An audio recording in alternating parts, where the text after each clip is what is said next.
I asked my brother not to bring his girlfriend to my wedding.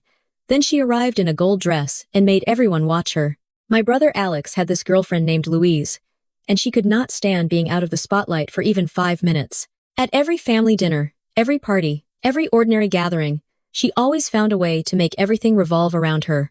Last Thanksgiving, she announced she was pregnant right when my dad was about to carve the turkey. Everyone froze. Everyone reacted exactly the way she wanted. And then, later, we found out she was not pregnant at all.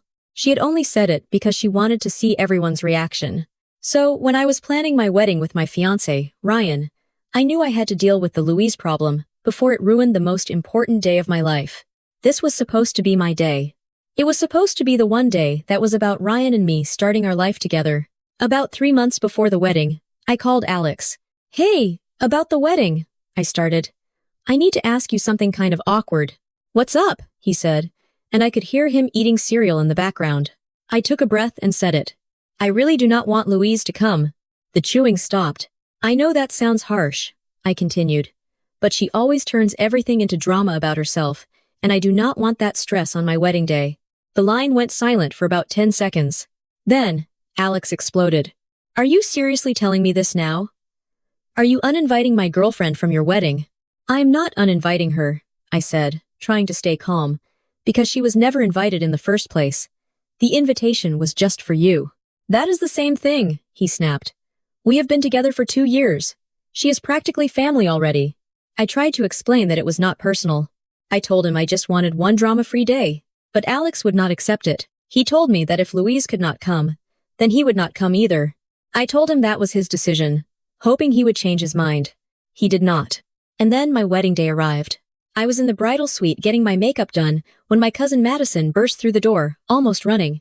You need to see this," she said, shoving her phone into my face. It was Louise's Instagram story. She had posted about 15 videos of herself getting ready, doing her makeup, choosing jewelry, posing like she was the bride. And in the last video, the caption said, "Can't wait to celebrate love today." With the location tagged at our wedding venue, my heart dropped. She was coming anyway. Madison nodded before I even asked. "Alex is outside right now arguing with your dad. He says he changed his mind and decided to bring her." And there I was, in my wedding dress, with half my makeup done, about to deal with exactly the kind of chaos I had tried to prevent. I marched out in my robe and slippers.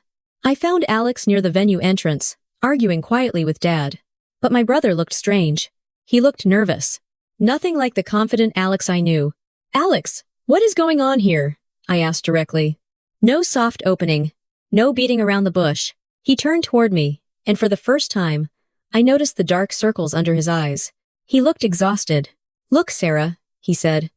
"I know you said you did not want her to come, but..." "But what?" I interrupted.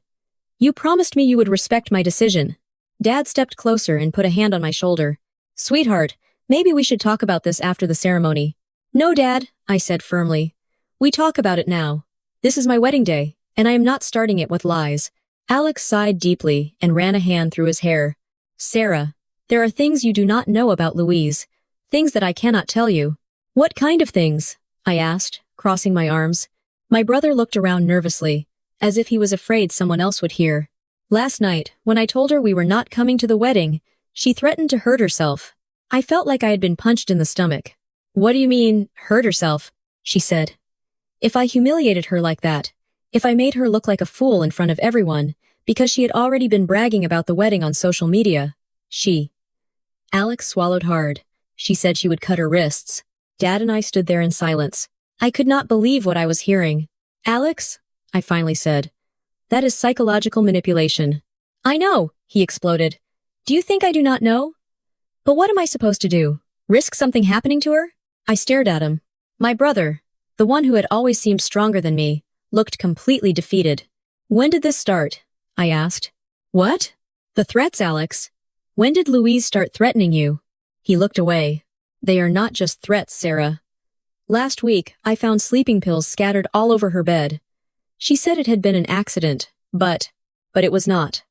I finished for him. Alex nodded slowly, and when I asked her about it, she started crying and said she felt very depressed because no one in our family accepts her. She said she felt rejected and that maybe it would be better if she just disappeared. I felt anger growing in my chest. but not toward Alex, toward Louise. Listen to me carefully, I said, taking him by the shoulders. What you are describing is emotional abuse. Sarah. No, let me talk. Louise is manipulating you using fear. She is emotionally blackmailing you to control you. Dad stepped in. Sarah is right, son. That is not love. That is control. Alex was quiet for a moment, like he was trying to process words he already knew but had never been able to accept. But what if she really hurts herself? He asked, and his voice broke. I could not live with that guilt. Alex, I said. Real mental health problems require professional help. They do not get solved by giving in to every demand. And people who use self-harm as a threat to force someone to obey them are not asking for love. They are using fear. At that moment, Madison came running toward us. Sarah, Louise just arrived. She's in the parking lot, wearing a super flashy gold dress, and she is taking selfies next to your wedding decorations. Alex closed his eyes and sighed. I do not know what to do anymore. I looked at my brother. Then I looked at Dad. Then, at Madison. And an idea began to form in my mind. Alex, I said, do you trust me? What? I am asking if you trust me. Yes or no? Yes, of course. Then I need you to do exactly what I am going to tell you. And Dad, you too. Dad nodded.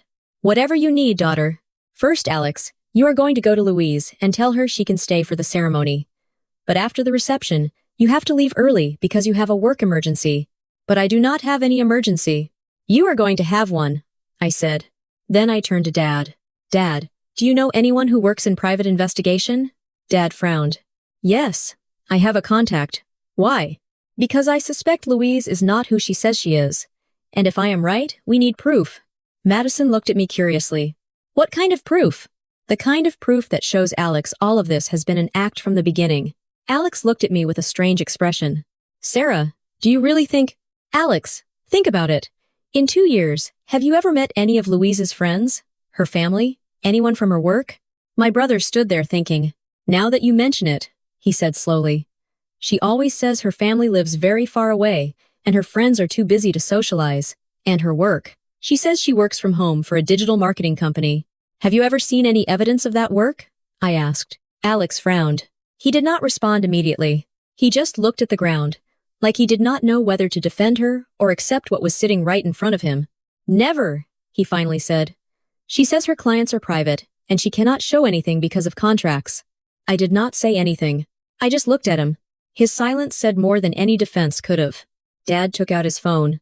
I am going to call Ernesto, he announced as he walked away. The old guy from your uncle's restaurant. Do you remember him, Maddie? Madison nodded.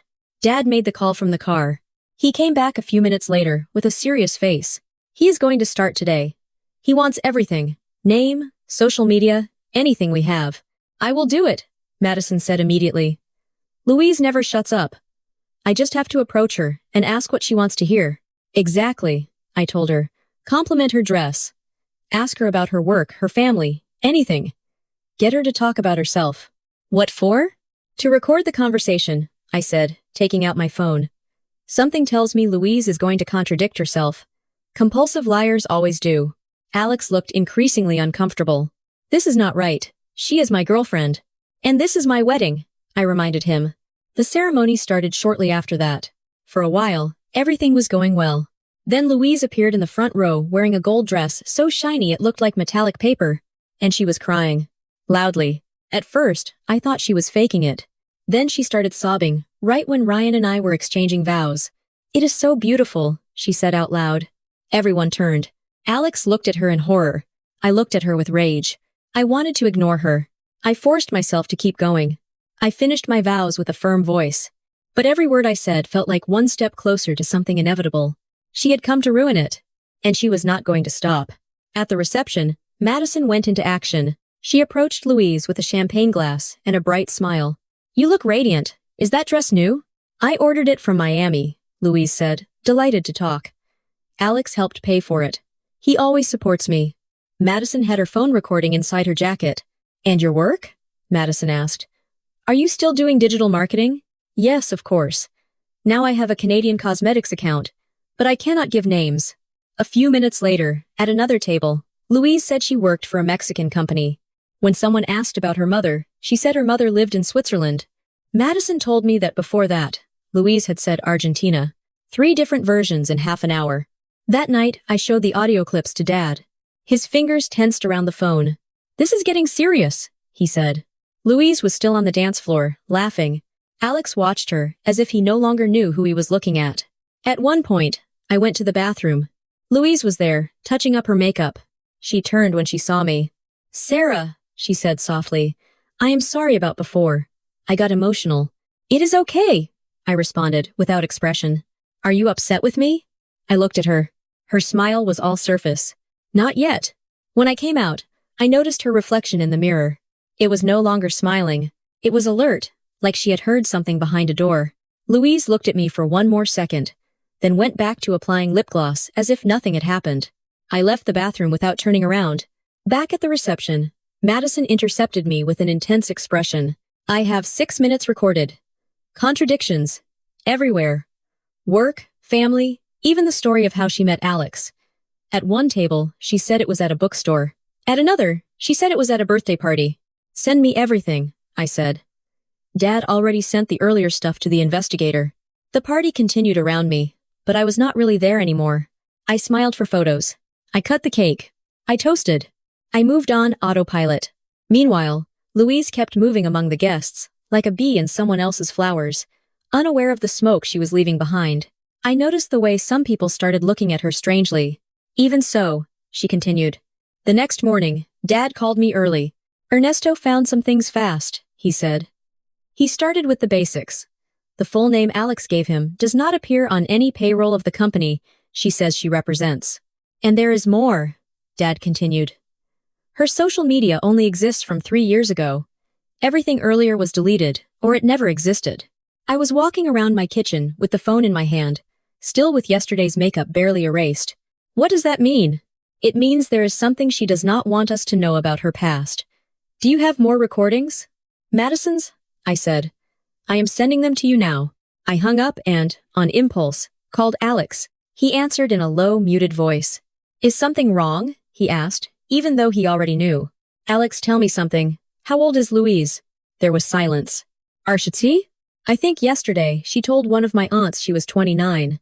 Then she told a friend of mine she was 25. Sarah, it is not normal not to know your own age. It is not normal to change it depending on who you are talking to." Alex let out a dry, humorless laugh.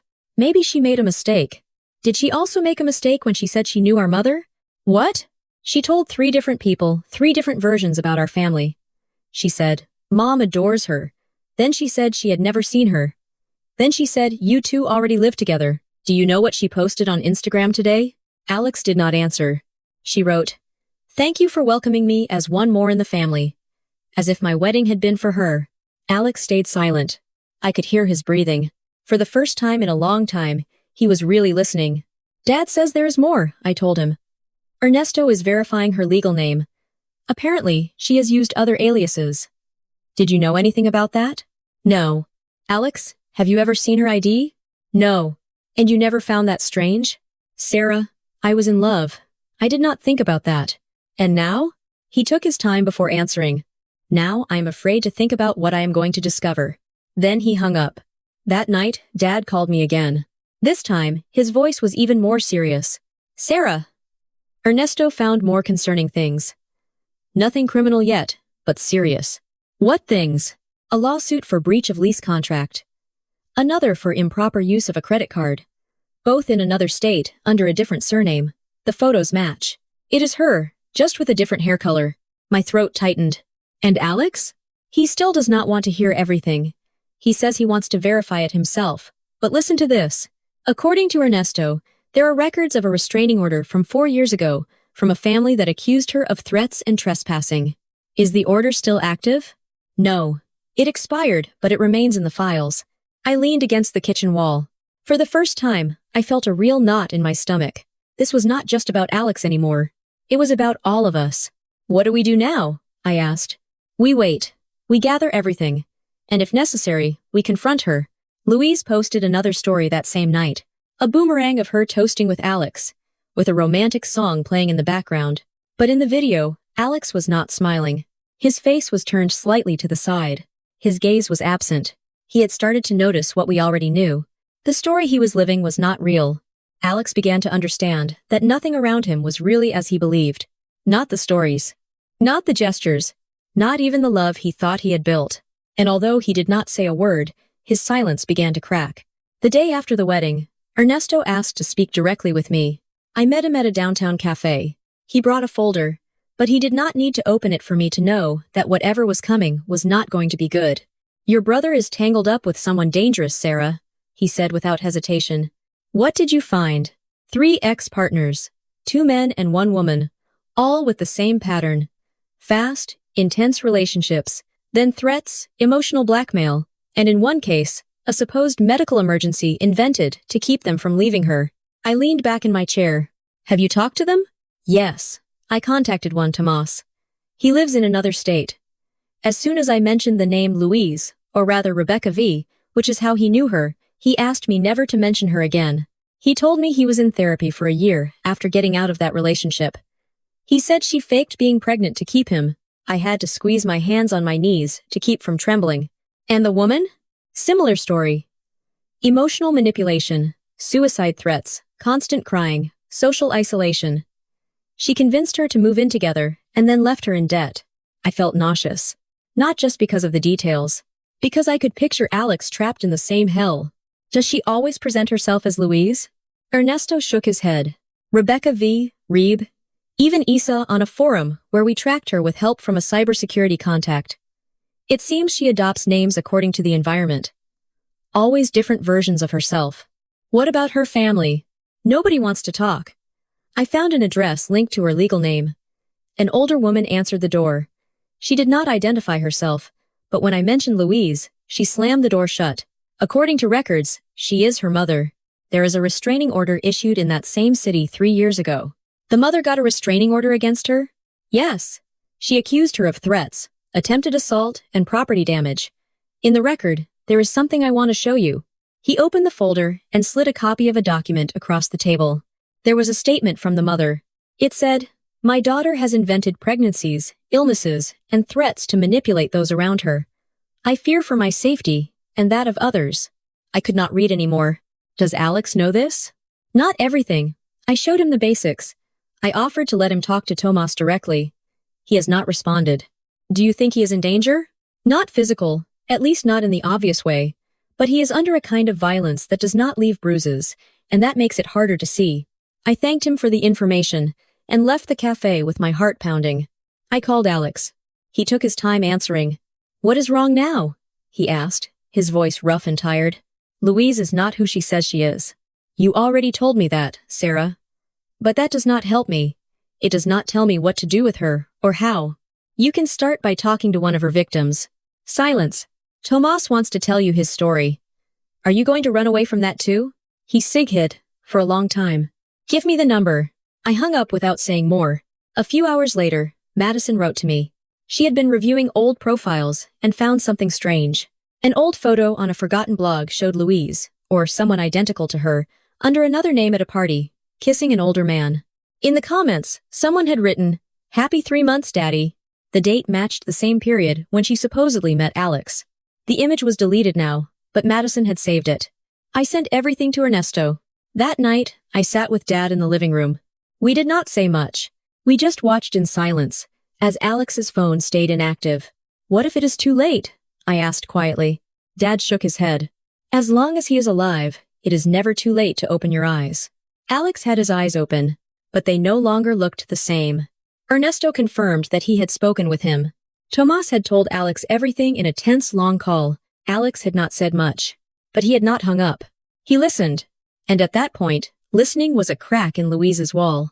The next day, Ernesto called me with a new tone in his voice. More serious, more confident. I found what we suspected, he said.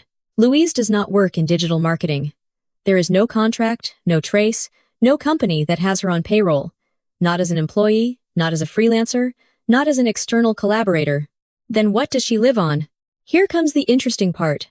Personal transfers. Money app payments from at least 3 different men in the last 12 months. One of them was a victim of credit card fraud. The card was in his name, but the charges went to an address linked to Louise. He reported it, but the bank closed the case for lack of evidence. And that address? Alex lives there now. I stayed silent. Are you saying she could have used his address to hide purchases made with stolen cards? That and more. The purchases were for clothes, appliances, furniture, things that are now in your brother's apartment. I closed my eyes. The web was not just emotional. It was financial.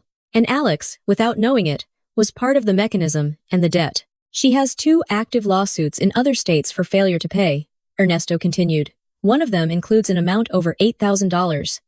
There are records of legal contact attempts, but she never appeared. It seems she moves right before the cases escalate. Is there anything else? Ernesto hesitated. The most serious is this. Her mother did not just ask for a restraining order, she also wrote a letter to a court alleging that her daughter suffers from antisocial personality disorder, informally diagnosed by a psychologist who treated her when she was a teenager. Antisocial? Like a psychopath? It is a clinical term. Do not take it like a movie. But yes, manipulation, lack of empathy, a tendency to lie without guilt, using others for personal benefit. Everything fits. My skin crawled. I am going to tell Alex. Wait, Ernesto said. If he confronts her directly, without solid evidence, she can turn everything in her favor. We need concrete evidence, documents, accounts, recordings, something that completely disarms her. I nodded, even though he could not see me. That night, Alex called me. Are you home? Yes. I am coming over. I just need to talk. He arrived an hour later. Dark circles under his eyes. Wrinkled jacket collar. And his eyes. Those eyes were full of something I had not seen in a long time. Fear. He sat on the sofa without taking off his coat. Did you know she has access to my accounts? He asked suddenly. No. When we moved in together, she asked for my passwords in case something happened. I did not think. He rubbed his face. Today I checked my bank. There are charges I do not recognize, and I do not know what to do. I took out my phone. There is more, Alex. And you are not going to like it. I showed him Ernesto's documents. The lawsuits. The false names. The addresses. The photos. At first, he did not speak. He just looked at everything as if it had been written in another language. What if all this is a coincidence? He whispered. But there was no conviction left in his voice. Alex. I touched his shoulder. Do you remember what you said on my wedding day? That she threatened to hurt herself? That you found pills in her bed? Do you think that was coincidence too? No. And do you think someone who loves you does that? Alex squeezed his eyes shut. When he opened them again, something in him had broken. But it was necessary. I have to get out of this, he said. We are going to help you. He nodded. He stayed there in silence. Meanwhile, Louise posted a new Instagram story. A mirror selfie with the caption, "The calm before the storm." That was exactly what followed. 2 days after Alex saw all the documents, Louise disappeared for an entire night. She did not answer calls. She did not answer messages. Alex was terrified and thought about going to the police. I asked him to wait. Something did not fit. The next day, she came back. But not walking. She came back in an ambulance. She arrived at the emergency room with cuts on her arms. The hospital described it as a superficial suicide attempt. Alex called me from the hospital, his voice broken. She is here. I do not know what to do. I went immediately. In the waiting room, Alex was pacing with red eyes. He hugged me without saying anything. I let him cry. Then a doctor in a white coat came in. Her hair was pulled back, and she had the experienced look of someone who had seen too much. Family of Louise? Alex raised his hand, hesitating. I am her partner. Well, the doctor said carefully. I need to talk to you. Can we sit? She introduced herself as the shift psychiatrist and took us to a small room. Then she closed the door. She is stable, she said. The wounds were not serious. In fact, they seemed to have been made with very little pressure. No vascular damage, no signs of bleeding out. Was it a real attempt? I asked. The doctor said. We cannot judge intention with certainty, but we can judge patterns. This is not the first patient I have seen with self-harm behaviors that have manipulative components. And there is something else. Alex looked up. What? Louise tried to seduce one of the doctors. Right there on the stretcher. She told him that men like him should save her from men like Alex. Alex sank into the chair. I took his hand. She is using this to keep you, I said. To turn the story in her favor. The doctor nodded. My recommendation is that you do not take her home. You are not obligated. And you, if you decide to stay involved, are going to need psychological support. This goes beyond the emotional. That night, Alex did not visit her again. And Louise knew it. She posted a dark story with a black and white photo from the hospital. The caption said, "Abandoned." The next morning, a series of cryptic tweets appeared on her account. When you trust someone and that someone stabs you, people pretend to be good until they do not need you anymore. True abuse is invisible. And just like that, the narrative changed. Now Alex was the abuser. In the days that followed, Louise left the hospital and returned to the apartment. Alex was no longer there. He was staying at Dad's house. That was when the messages began. To me, to Madison, to my mother. Veiled insults, insinuations, threats to expose the truth about Alex, photos of old manipulated chats, screenshots of edited conversations. First, Alex was accused of verbal abuse, then physical abuse, then blackmail. There was never a formal complaint, but rumors started spreading on social media. In women's forums, someone shared an anonymous thread telling a story that was too similar. That account turned out to be linked to an email Louise had used years before. Dad did not wait anymore. He contacted a lawyer. That was the next step. And also, the beginning of another war. The man Dad hired was named Ortega. He specialized in harassment, defamation, and psychological manipulation. He received us with an empty folder and many questions. "I need evidence," he said. "If she is defaming your son, we need to document it. Screenshots, audios, messages, everything." Alex handed over his phone. Madison provided the recordings. I showed the old photos and fake accounts. Ortega barely blinked. "We are going to request a restraining order. But if she violates it, we will have to prove it quickly." 3 days later, a judge approved the temporary order. Louise could not approach Alex, could not come within 500 meters of him, and could not contact him directly or indirectly. It lasted less than 48 hours.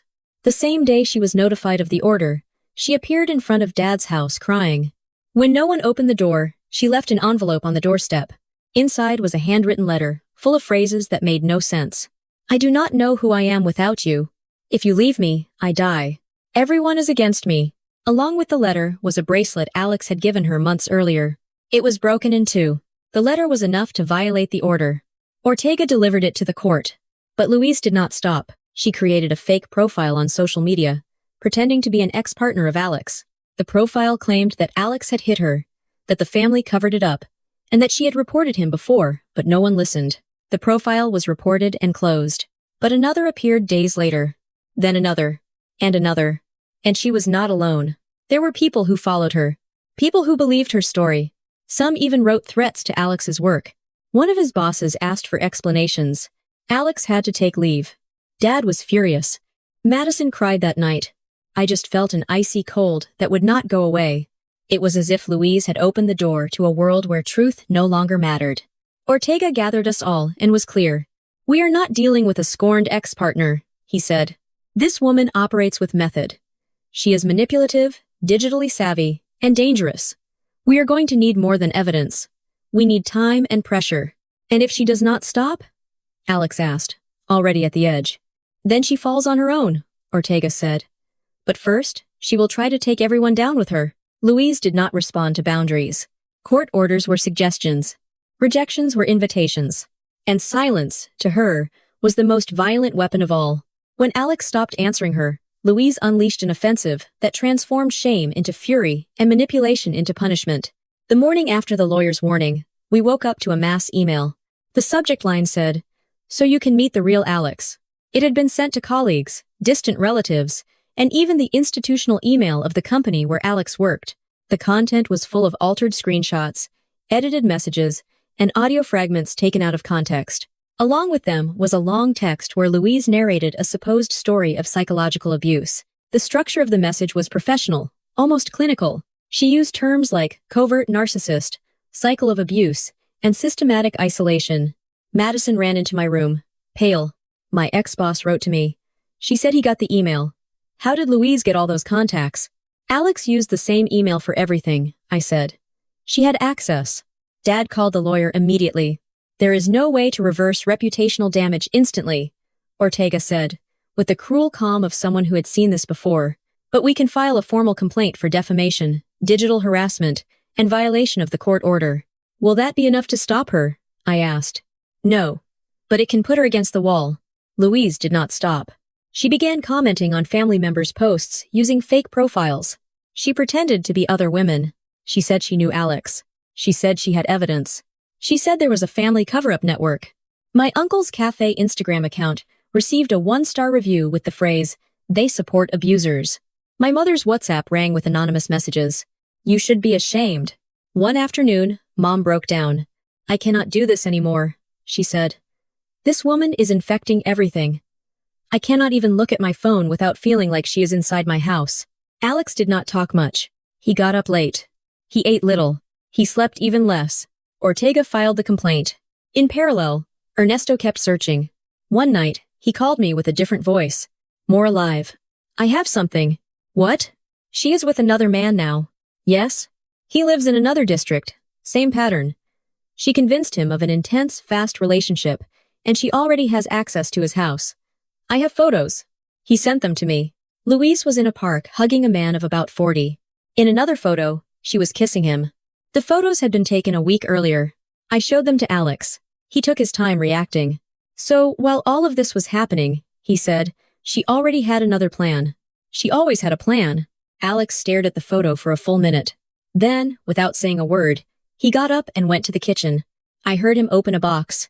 It was the one where he kept anniversary gifts. He came back with a folded sheet of paper. "She wrote this to me when we turned 1 year, he said. "Read it." I opened it. It said, "I have never loved anyone like I love you. Without you, I am nothing." I left it on the table. "And what do we do now?" Alex asked. "We sink the castle of lies." Ortega received the photos. Ernesto kept digging. 3 days later, he delivered the rest. Louise had opened a credit card using Alex's information. She had made more than $5,000 in purchases without his permission. The worst part was that some of those purchases had been gifts for her new boyfriend. The police accepted the fraud complaint. When Louise was notified, she faked fainting at the building entrance. Then she screamed that Alex had stalked her and that she feared for her life. All of it was recorded by security cameras.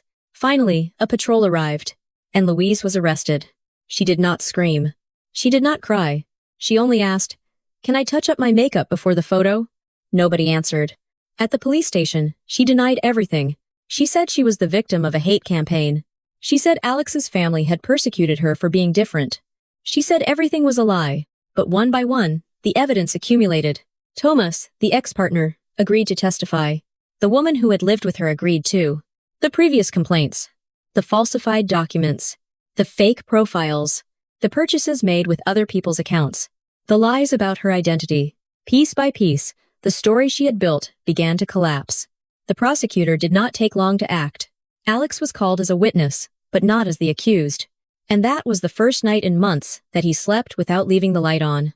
A month later, Louise was still detained and awaiting trial. She had pleaded innocent to everything. But her public defender did not have much to offer. The case grew every day. More people came forward with similar stories. Ex-partners, roommates, even a former boss who accused her of falsifying job recommendations. Each testimony was like another stone falling onto her inflatable castle. Alex, meanwhile, was starting to hit rock bottom. It was not just about the material losses. Not just the drained savings. Not just the furniture given away unknowingly. Not just the months of rent paid for too. It was something more intimate. "I feel stupid," he said one night, sitting on the porch, smoking a cigarette he hated, but that kept him awake. "I do not know at what point I became that kind of person." "What kind?" I asked. "The kind that lets everything get ripped away from them." I handed him a blanket. It was cold outside. The kind of cold that does not only come from the air. "You did not let it happen," I said. "It happened because you trusted." "And is that not the same thing?" "No," I answered. "The difference is that now you are here. And you are talking." Alex agreed to start therapy. Ortega knew a psychologist who specialized in trauma from emotional manipulation. The first sessions were hard. Alex came back without talking. He slept more. He cried very little, but at random moments. One night, while we were having dinner, he said something that left me motionless. "I think I never loved her." I looked at him. "I think I loved the idea that someone like her would notice someone like me." "And how did you see yourself?" I asked. "I do not know. I guess I thought I was the boring one, the logical one, the one who did not surprise anyone. And she was the complete opposite. Noise, color, intensity. I thought that was love." Dad joined the silence. Madison, from the kitchen, had heard him too. "People who are pure color can also be smoke," she said, without looking at us. Alex began to rebuild himself, step by step. In one of his sessions, his therapist suggested that he write a letter to Louise. Not to send it, just to get out what he had never said. He read it only to me. It said, "You did not break me. You stopped me. Yes, you made me doubt myself. You made me think I was crazy. You made me choose you over my own family. But you did not break me. The day you left, my life began. You took things, yes, but you did not take my truth, because that was never yours." He kept the letter in a box and moved forward. The trial began 2 months later. Louise entered the courtroom with the same theatrical look as always. The judge was implacable. The evidence was too much. The stories matched. The lies were documented. She was convicted of fraud, violation of a court order, aggravated harassment, and identity theft. She received 3 years in prison, with an obligation to begin psychiatric treatment. She did not scream. She did not ask for forgiveness. She only looked toward Alex. "You are never going to find someone like me," she told him with half a smile. "That is the idea," he responded. Months later, Alex returned to work. He changed his number. He changed his email. He changed his house. He did not stop going to therapy. He met someone new. Her name was Clara. She was a graphic designer, fond of old music and cinnamon tea. He introduced her to us on a Sunday at a small lunch, without noise and without shows. She was a real person. She laughed when Alex choked on an olive. She helped him clean the table. And at the end of the day, she offered to wash the dishes. Mom cried. Dad only said, "It was about time." Alex never talked about Louise again. But one afternoon, I asked his permission to check the old box where he kept the letter. "Do you still have it?" "Yes," he said, opening it. But the letter was not alone. There was something else. A pamphlet. Support group for victims of psychological abuse and emotional manipulation. Every Wednesday, 7 p.m. Alex looked at it for a moment. "Sometimes I think it was a curse," he said. "And now, I think it was a door." Today, Alex is a lawyer. Not the same kind as Dad. Not one who defends companies. He is the kind who sits with broken people and tells them, "I was there too." And when they ask him how he got out, he responds without drama. "Listening to my sister."